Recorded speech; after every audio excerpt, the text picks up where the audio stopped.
When Enes Kanter uses his celebrity status to speak out against Turkish President Recep Tayyip Erdoğan, people often tell him to keep calm and play ball.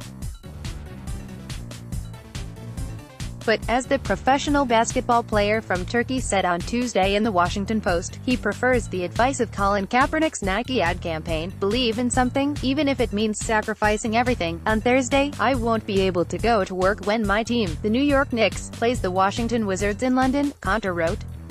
"I do not yet have U.S. citizenship or a U.S. passport, which could offer me protection, so I can't risk traveling overseas. Even if I did, I wouldn't travel this week to Britain, where I easily could be kidnapped or killed by Turkish agents." Since the July 2016 coup attempt in Turkey, Ankara has captured more than 80 of its citizens in at least 15 foreign countries and rendered them to Turkey. The vast majority have been suspected members of the movement led by US-based Turkish cleric Fethullah Gulen. Ankara blames Gulen for the failed coup and considers his movement a terrorist group. Kanter is close to Gulen, and was at the cleric's Pennsylvania home when the coup took place in Turkey.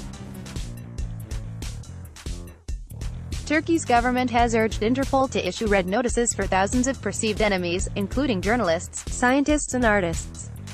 Interpol said Turkey was among the most blatant abusers of the mechanism, which is intended only for perpetrators of serious crimes. This week, a Turkish prosecutor called for a red notice against Kanter. "The situation in Turkey has been very bad since a failed coup attempt in 2016, Kanter wrote. Erdoğan unleashed a massive purge, firing more than 100,000 public sector workers and imprisoning more than 50,000 people. These people are not criminals. They include judges, academics and journalists. Erdoğan thinks free speech is dangerous, and he accuses critics of being terrorists. Anyone who speaks out against him is a target. I am definitely a target. And Erdoğan wants me back in Turkey where he can silence me," Kanter said.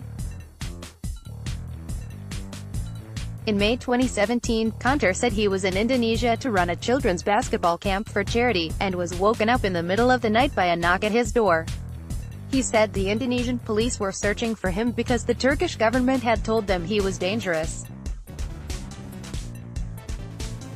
"We rushed to the airport and got on the next flight out of the country," Kanter wrote of what he called the scariest day of his life. "The Turkish government cancelled my passport.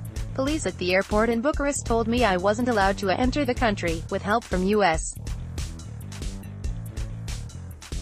senators." Kanter was able to return to the United States, only to find that Turkey had issued a warrant for his arrest, charging him with membership in a terrorist organization because of his support for Gulen. "Erdoğan is a strong man, and I knew there would be a backlash for the things I've said about him and the Turkish government, but I didn't know it would be like this," Kanter wrote.